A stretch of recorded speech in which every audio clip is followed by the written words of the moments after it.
Assalomu alaykum. Bugun 7-may 2026-yil kunda turibmiz.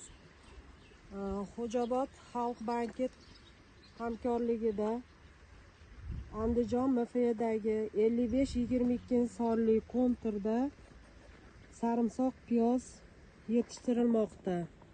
10 gektar, uzunligi 500 metr, bo'yi 200 metr.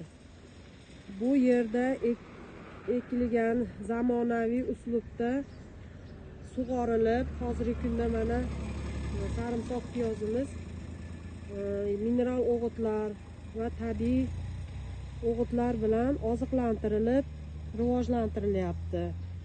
Ushbu loyiha 50 ta dehqon xo'jaligiga biriktirilgan.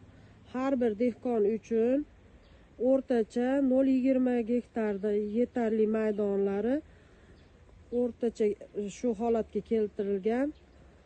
Loyiha samaraligi amalga oshirilishi uchun yetarli tadbirkor, lider tadbirkor Maqsuda Nabijonova fermer xo'jaligi biriktirilgan. Loyihani amalga oshirish uchun yetarli bilimi va ko'nikmalariga ega. Ushbu loyiha bo'yicha har bir gektardan 10 tonna, jami 100 tonna hosillarini olish ko'zda tutilmoqda.